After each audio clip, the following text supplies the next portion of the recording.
Hi, everyone. Welcome back for another edition of The World This Week. The World This Week in partnership with The Daily Beast. The Daily Beast foreign editor Christopher Dickey is with us from Paris. How are you, sir? Holding up.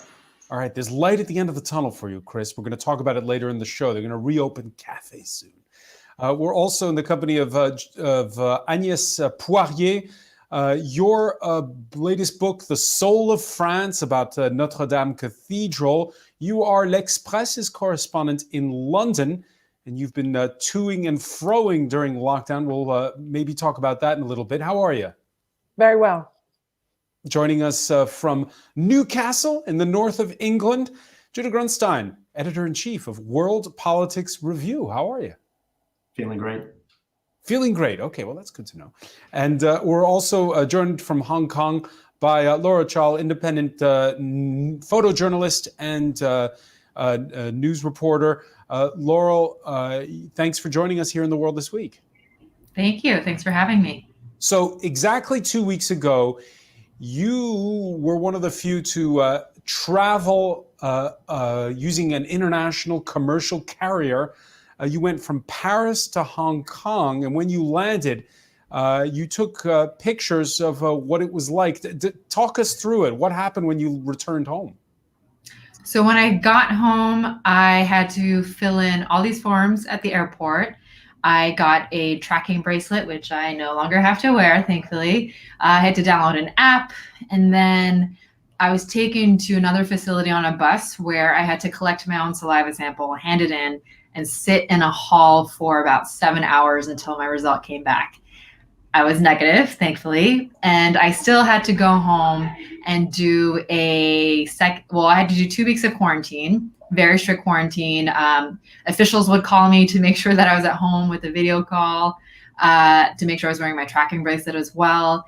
I had to respond on the app, and on the 12th day, I had to collect another saliva sample. And then as of 2 days ago, not even 48 hours, I was free. So my second test must have been negative, and now I'm free to rejoin society. How was your feeling about being monitored so closely?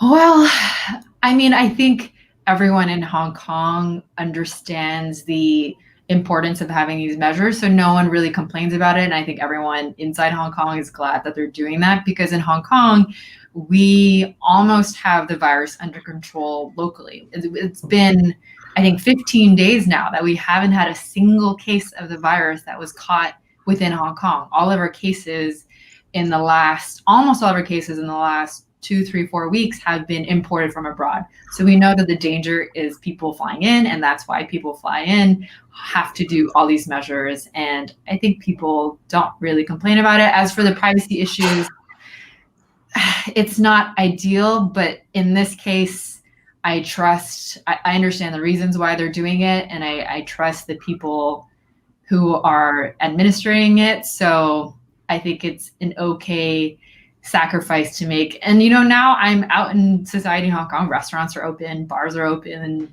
gyms are even open. So everyone understands that this is what you have to do in order to enter a safe place.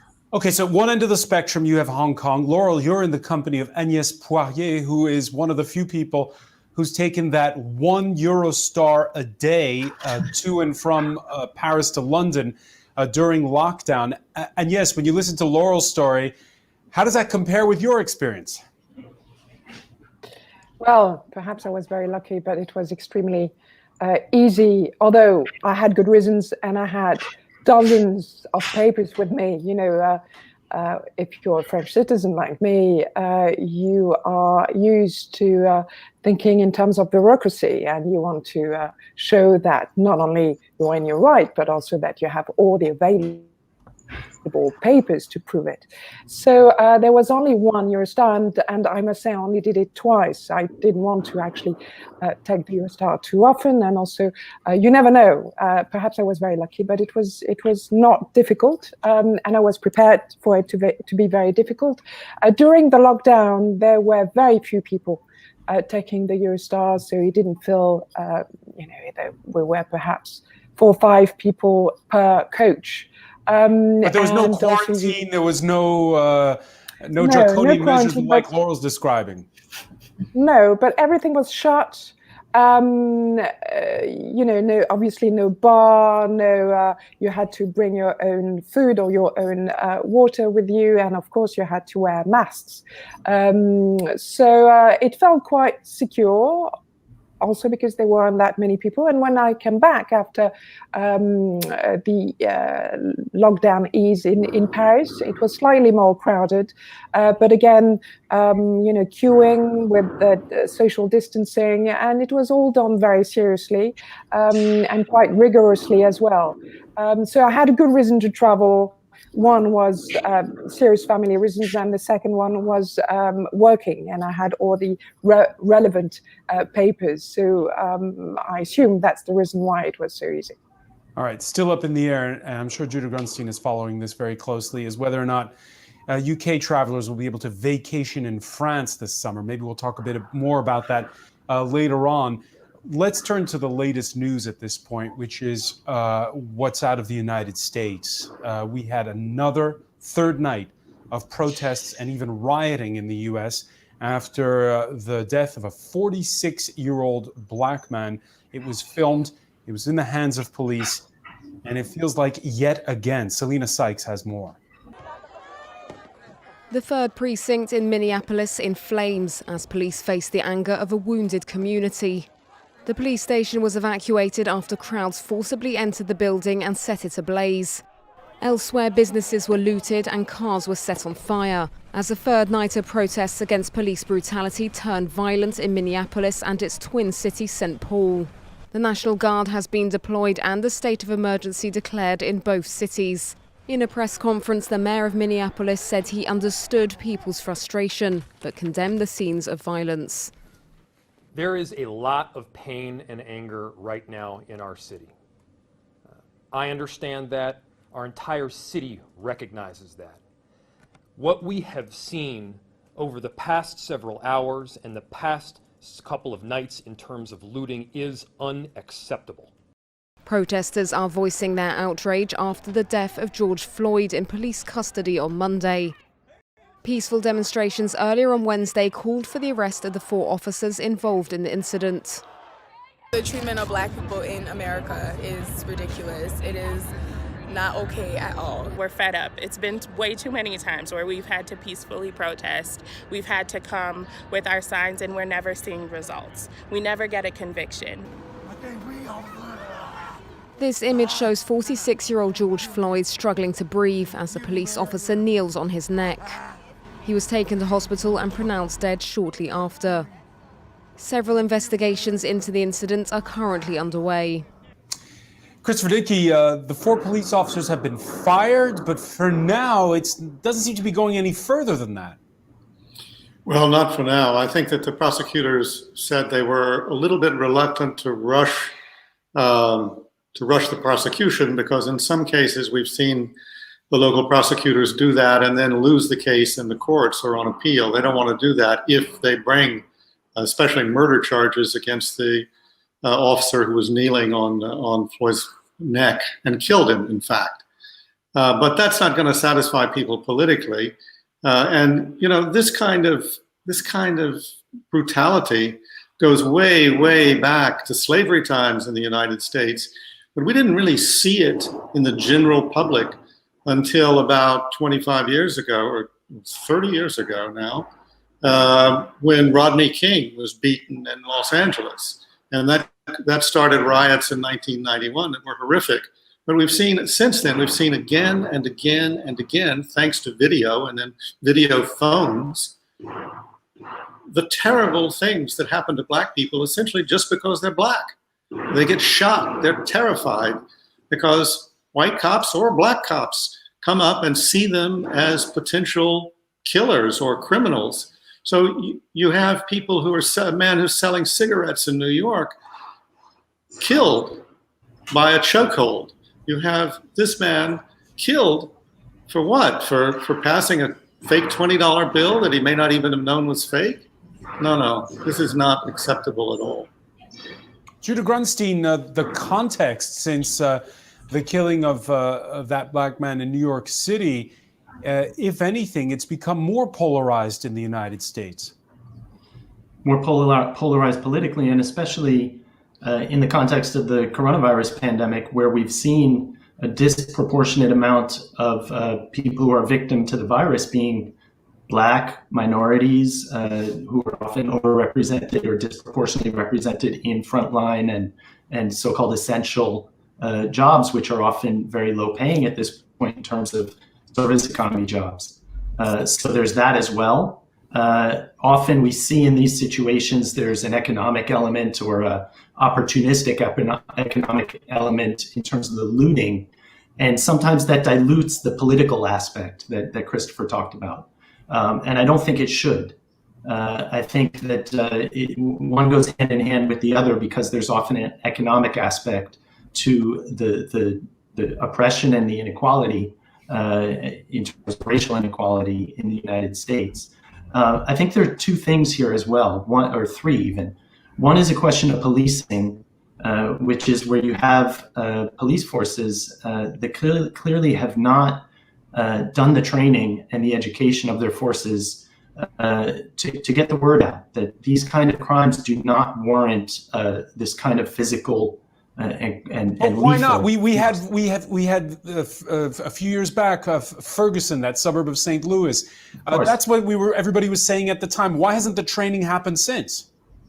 Well, here's where you get into two other things. The other is that there's a personnel issue in terms of racism among police forces, and in this particular case, I've seen reporting about the officer in question that seems to suggest that there are certain aspects of racism involved. And then the third is societal, and that's that the United States has a racism problem. It has a police violence against Black people problem, and it hasn't dealt with it. So I think you have these three things. You can't have a police force that's outside of society. So when you have a problem that's endemic to American society, it's going to be represented in police forces as well, and it's going to be expressed in the way that they police. And I think that that's what we see here. It's what we saw in Ferguson. It's what we've seen in what we saw in New York. And going back even further in New York, I mean, the crimes in the 1990s and the 2000s in terms of killings and also physical brutality are just horrendous. Until they're dealt with in terms of the societal issue, it's going to be hard for police forces to not be arenas where they're expressed. But there does need to be some accountability in terms of not just these officers. It's important that they're fired. It's important that charges be brought if there's a case to be made or a case to be won. And then beyond that, the chain of command has to be held accountable as well, because they're responsible as well. Chain of command has to be held responsible. And Christopher Dickey mentioned an essential point here, which was 1991, those riots in Los Angeles. Well, it's videotaped, and it hadn't been beforehand. And social media, with the filming of a lot of these incidences, has changed a lot how much spotlight is thrown on this issue. That has, we saw now, worked both ways in the last 24 hours. The President of the United States had a tweet blocked by Twitter because it violated, quote, rules about glorifying violence. It wasn't blocked, actually. It was filtered. You have to click twice before you can go to the tweet. The tweet which says that he told the governor of Minnesota that the military is with him all the way. We will assume control, but when the looting starts, the shooting starts. Laurel Chor, your reaction? I think that tweet was outrageous. When I got the notification about it, I actually gasped. And I think for me to be shocked by something that President Donald Trump did means that it had to be really bad. I think the move by Twitter is certainly something surprising and new. I think it's a good thing, and it reminds us how much power these social media companies have, and how they should probably be playing more be accepting more responsibility for the role they have in global events. And for example, in Twitter, we see how Donald Trump uses it and bypasses the media where he doesn't have to answer questions. And on Facebook, we've seen how that played a significant role in the genocide in Myanmar against the Rohingya because of the fake news that it spread. We saw how Facebook played a role in Russia. So I think it's probably a good step. I don't know for sure, but it seems like a good step that social media companies are stepping up, and somebody needs to do something about what Donald Trump is putting out there, because it's extremely harmful and it's going to lead to people being killed. All right, there's a broader context, of course. This week, for the first time, Twitter put a fact check on one of Trump's statements. It involved mail-in voting for upcoming elections. Trump reacted with an executive order which he signed effectively, which says that he's going to review the status of these social media. They're considered platforms, not publishers right now. And he says that could be reviewed. Let's listen to the U.S. president. Therefore, today I'm signing an executive order to protect and uphold the free speech and rights of the American people.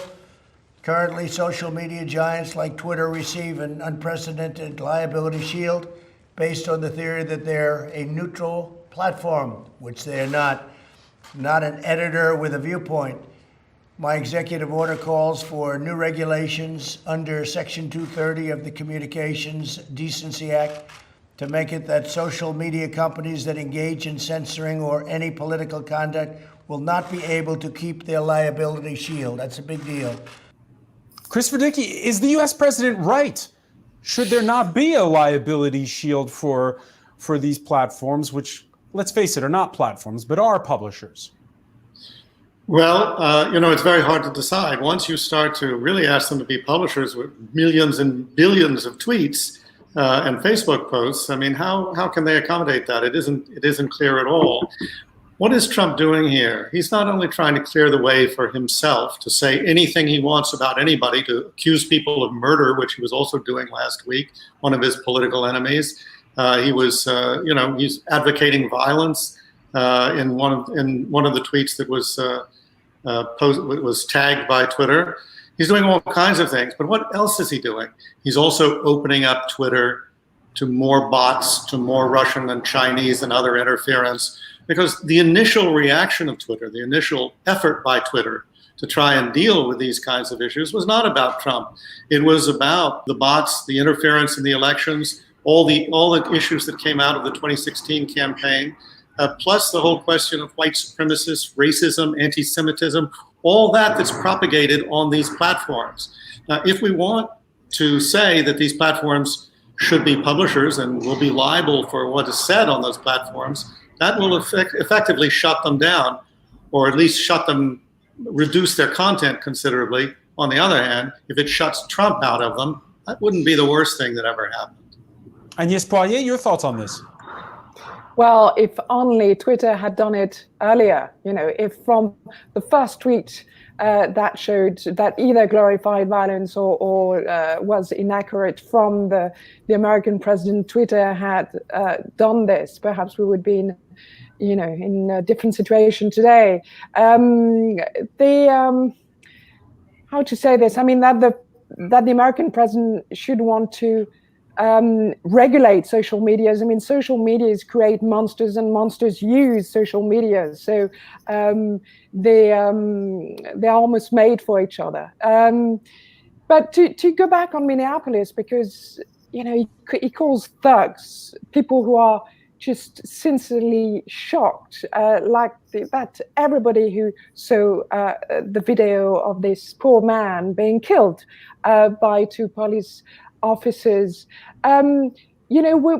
Chris talked about slavery, and we talked about the endemic racism in the US, which is a long story. But we should also talk about Donald Trump, who is at the top of power and should set examples, and is only pouring oil on the fire. And what we're seeing since he was elected president is the slow decay, decomposition, really, of the very fabric of society and public life in the US. And, there's a corruption, and that's what we're seeing. It's racism, but it's also who is at the top. And now he wants to regulate social medias. I mean, what next? Perhaps, again, it's that issue of how you regulate them or not. Should be noted that distancing himself rapidly from Jack Dorsey of Twitter is the head of Facebook, Mark Zuckerberg, who spoke with Fox News. That I don't think that Facebook or internet platforms in general should be arbiters of truth. I think that's a kind of a dangerous line to get down to in terms of deciding what is true and what isn't. Judah Grunstein? Well, first of all, I'm reassured to see Mark Zuckerberg has a worse Zoom background than I do. That's the first thing. I think there are a couple important parts of this story that are getting drowned out by Trump, which is often the case. The first is that when it comes to regulation, and I think this explains... You say drowned out, Judah, but when the President of the United States says when the looting starts, the shooting starts, it does grab headlines. Of course it does. At the same time, we all know we shouldn't be following Trump on Twitter. It's hard not to. It's sort of like the Lindsay Lohan of politics. You're watching to see if the car actually crashes or if it just feels out of control forever. So I understand, it's understandable, but we shouldn't be watching it. We shouldn't be following it. We shouldn't really be discussing it, because here's the first thing, and then I'll get to the second thing about Zuckerberg. The reason why is that, or at least if we follow it, we should put it in the context of what it is. Twitter is a commercial enterprise that has generated an enormous amount of wealth for its owners. Similarly, Donald Trump is a commercial enterprise that has generated an enormous amount of wealth for its owners. Trump, but also others who he has served while in office. For both of them, the business model is outrage. Outrage drives engagement. It's what you see on Twitter all the time in terms of outrage, the outrage of the day. Now, sometimes it's warranted, and it's a healthy outrage that generates response, similar to what we saw in terms of the police killing in Minnesota or Minneapolis, which would perhaps have passed unnoticed had it not been for social media. But in general, it's often outrage that's a lot less consequential. Trump as well. The shooting starts is a particularly egregious example, but often it's just pretty banal outrage. They both do it for a reason, because it drives engagement. Trump is driving this grievance agenda that's out there. It's an important part of the American right. And so he's driving it. There's also a left grievance agenda. And that gets to the second point, which is why Zuckerberg and Twitter are on different sides of this, or rather are trying to play two different sides of it. Is that social media and tech more generally are in the crosshairs of the right and the left, but for different reasons. The right is ostensibly concerned about questions of free speech. It's often opportunistic. It's often to drive this grievance agenda. But at the same time, there are questions of free speech that are raised when social media platforms are essentially filtering or censoring people's content. So there is a free speech question, and that always gets politicized. From the left, it's a question of disinformation and weaponized disinformation, and things that we saw, for instance, in the last election cycle, and that have only been increasing.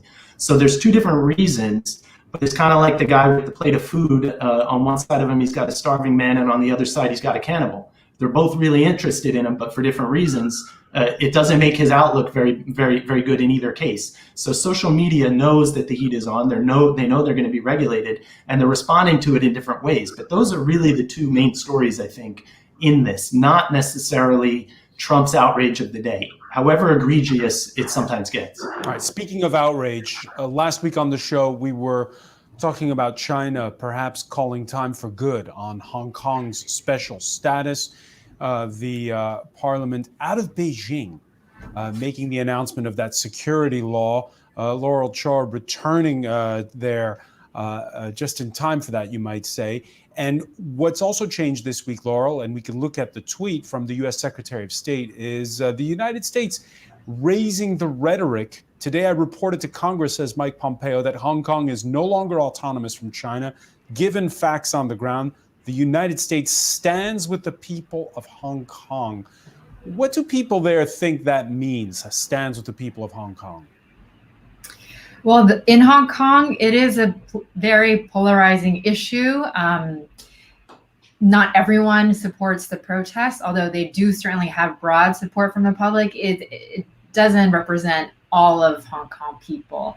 Now, Mike Pompeo's declaration about Hong Kong does have far-reaching implications, though as for now, it's unclear. It takes away essentially Hong Kong's special trading status with the U.S. Since 1992, the U.S. has traded separately with Hong Kong than it has with China. So the tariffs that it imposes on China, it does not impose on Hong Kong, for example. So that specific declaration from Pompeo will probably have some pretty significant consequences on the economy. It's unclear what exactly, but at the end of the day, it's probably going to be Hong Kong people who pay. Now, in terms of the reaction on the street, I think the protesters in Hong Kong are certainly happy. This is exactly what they had campaigned for last year. This declaration is an exact result of the law that they asked the U.S. to pass in November. So protesters are happy, but what will happen is up to Trump and up to Congress, and we'll see. To Trump, up to Congress. Those are some of the pictures, by the way, that you took, that you posted again to reposted to Instagram this week. There was the reaction out of Beijing, dismissing with a shrug the words of the U.S. Secretary of State. 蓬佩奥大言不惭地称，他同香港人民站在一起。他这是往脸上贴金吧？他是同那些港独和黑色暴力站在一起吧？蓬佩奥的言论完全违背国际关系基本准则，严重干涉中国内政。中方表示强烈不满和坚决反对。Chris Verdicki, where is this going? Nowhere good for the people of Hong Kong, I would say. I mean, essentially, what we're looking at here is Xi Jinping doing what he's doing because he knows he can do it. He knows he's not going to pay any serious consequences. He knows that Pompeo and Trump really are not that interested in the people of Hong Kong. And anyway, Trump has been waging a trade war with China. What are we going to do? Put more sanctions on China because of Hong Kong? No, it's a lot like Putin with Crimea in 2014. Why did he take Crimea? Because he saw it as a historical part of his empire, and he knew he could get away with it. And why does Xi Jinping decide to throw out the treaties and the arrangements that were agreed on, supposedly for 50 years, for Hong Kong? Because he knows he can do it. And because they don't want any more of these protests. They want to be as tough on the people of Hong Kong as they are on the people of mainland China, and figure that eventually the people of Hong Kong will make their accommodation with that. There was this statement, Laura Cho, from the UK Foreign Office this week, stating that there could be an accelerated path to citizenship for the people of Hong Kong. What's the reaction to that been? I think the people who are qualified for that are pretty happy. It's for a specific type of passport, the British National Overseas Passport that was issued to people in Hong Kong before '97. I'm not sure how many people have it, but it's not everyone in Hong Kong. So if you have it, you're happy, because I think a lot of people before the handover sought foreign citizenships as an insurance policy because no one knew what would happen when China took over. And in a way, I think those worst fears have been realized. So it's good news for the people who are able to qualify for it. But it also, of course, sends a message to Hong Kong people that there are countries willing to find ways to take them in should they decide to leave. All right. Nonetheless, though, it doesn't look like it's going to happen soon. Agnès Poirier, your thoughts on this? Well, I mean, we've got 27 years left, right, before the the agreement passed between China and the UK and Hong Kong was going to be implemented. And it looks as if it's happening now, not in 27 years' time. And it looks also, perhaps I'm terribly pessimistic, but there's nothing the West is going to do, in the sense that we're not going to send troops. Europe is also stuck because it doesn't want to partake in the political games of Trump versus China. And also the balance of power is shifting in China's favor. All Europe can do, it can do two things. One is very practical, and probably following into the steps of Britain. Europe as a whole should probably offer political asylum and citizenship to Democrats in Hong Kong who feel they have no future left there or soon enough. The other thing too is there's a lesson for Europe and the West at large, is that we should stop being so dependent on China economically. We will remain dependent in some capacity, but not as dependent. And the pandemic has really showed it. That's the only two things Europe can do at the moment. And it looks, there was two systems, one country, two systems for 23 years since the handover, and it's only a matter of months or years before it comes to an end. All right, you were mentioning how the pandemic has changed a lot. It was the 10th and last time in the UK Thursday where they had the weekly clap for carers throughout the country.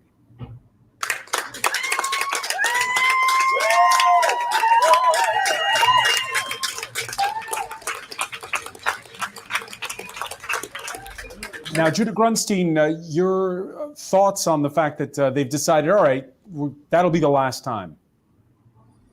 It's understandable. I think there's a certain point where the symbolic weight can get diluted. I think also the point has been made, and now I think the reasoning is that there needs to be some more substantive support given to healthcare workers, frontline workers, and the NHS rather than symbolic applause. At the same time, I think that my own experience of this, because we live right along a riverside path that we walk down, and on the Thursdays at 8 o'clock when we've been there, on both sides of the river, you hear the echo of the applause, and it's very moving. It's a moving community. It's a sharing in a time when it's very hard to share, and so I think that. What they might want to foresee is in some ways replacing that for the people doing the applause. I think it's beautiful for the healthcare workers and for the National Health Service workers. All right, the pressure. I understand the reason for ending it, but I think some thought should be given to community and the sense of fellowship and resilience that is sort of for the people doing the applause now. Yeah, there's been a lot of resilience and a lot of solidarity in the UK.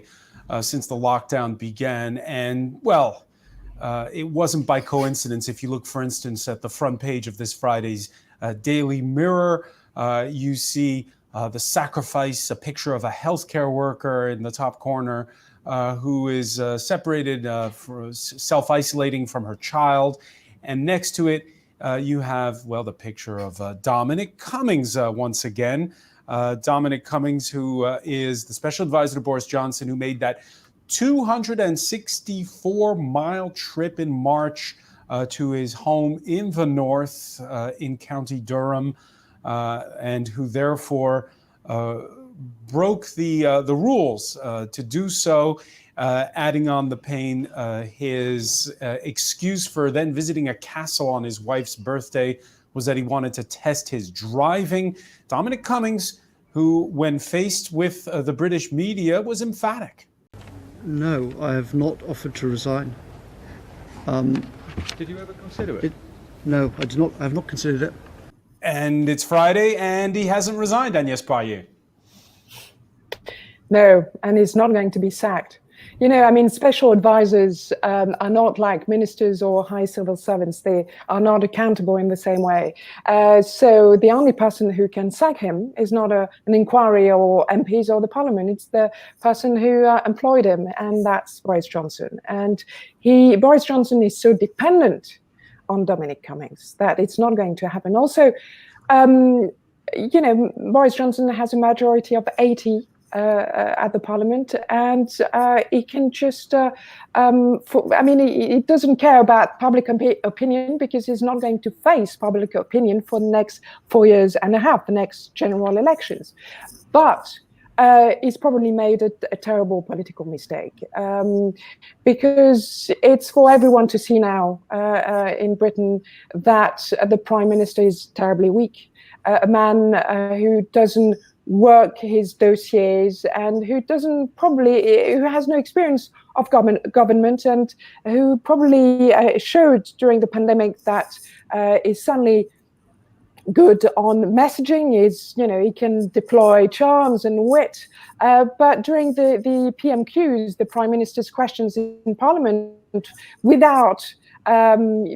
only a few dozens MPs in the chamber, suddenly in the silence behind him, and the forensic questions of Keir Starmer, who is now the leader of the opposition, and Labour has now a leader.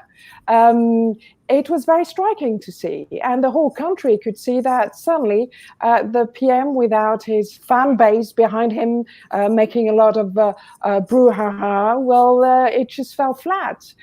He had no answers to the questions, very precise questions, of Keir Starmer. And the fact that he's ready just to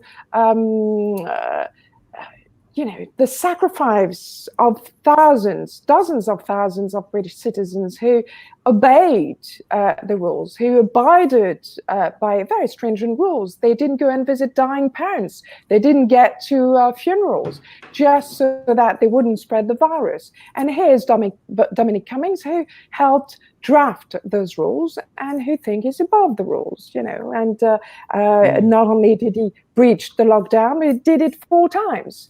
Just very briefly, because we're running a little short. Just very briefly, because we're running a little short on time. Judah Grunstein, you're in Newcastle, the north, where many people deserted the Labour Party in the last general election. When you hear Agnès saying, at the end of the day, Boris Johnson has another 4 years, briefly, could it come to 4 years? 4 years from now is an eternity. 4 days or 4 months from now is an eternity. So I think she's absolutely right. Durham is right next to Newcastle. I wish I'd known that the Cummings were offering childcare earlier, because we would have dropped the 2-year-old over there sooner. We'll be heading over later this week to see if they're as accommodating.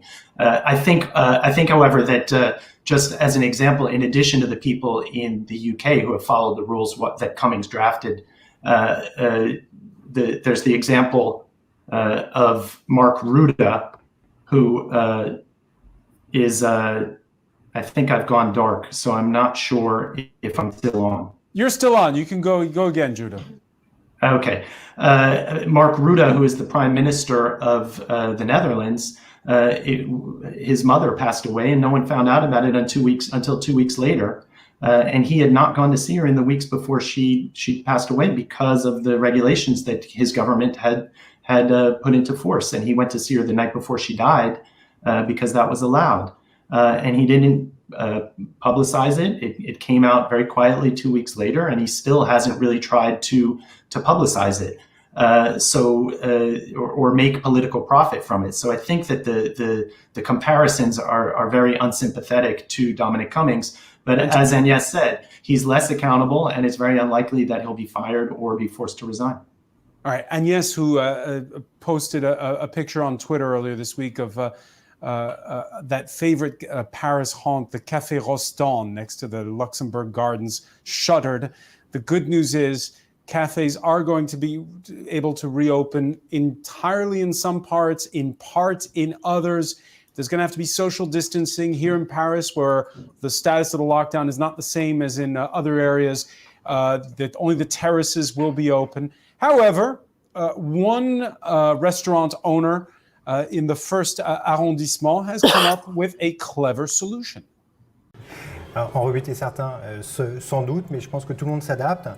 Et j'ai faiblesse de croire que ça va en amuser d'autres. Donc l'un dans l'autre, et de toute façon, on n'a pas le choix, c'est obligatoire, il va falloir séparer. Et quitte à séparer, c'est plus poétique qu'une vulgaire séparation. Franchement, c'est la bonne alternative. The right alternative, Christopher Dickey? Well, that's one alternative. I think it's very worrisome that restaurants open. I think it's a nice idea, but I wonder about simple things like how do the dishes get washed? I mean, one of the keys to the Paris cafe has always been the dishes, the glasses don't actually get washed; they get more or less rinsed. It's worrisome for somebody who likes a glass of wine in a cafe.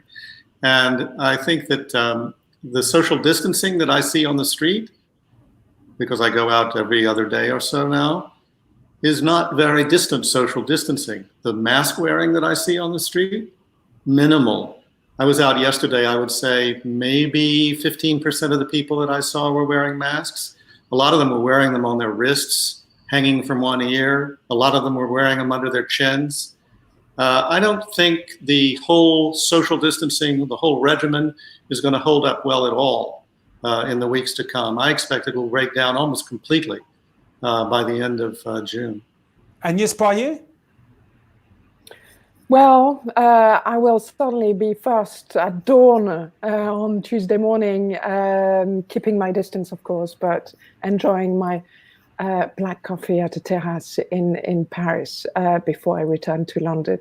But I agree with Chris. I mean, we have to be careful, and I wear masks everywhere, so I'm probably among the 15% of Parisians to do so. Everybody has priorities, and some people will want to see their loved ones, etc. So it's a question of balance and trying to do the best for the whole community as well. Laurel Cho, we're out of time, but what's it like in those restaurants? Are people acting differently in Hong Kong? In Hong Kong, we've had 4 deaths total, and our mask wear since January has been near 100%. So what I'm seeing in Europe and North America scares me to death. All right, we'll leave it there. Wear your masks, everybody. That's the lesson from Laura Cho. We're going to have to leave it there, unfortunately. I want to thank you so much for joining us from Hong Kong. I want to thank Agnès Poirier and Christopher Dickey in Paris, Judah Grunstein in Newcastle in the UK. We want to thank you for joining us here in ever greater numbers on Facebook, on Twitter, and on our YouTube channel. Bye for now.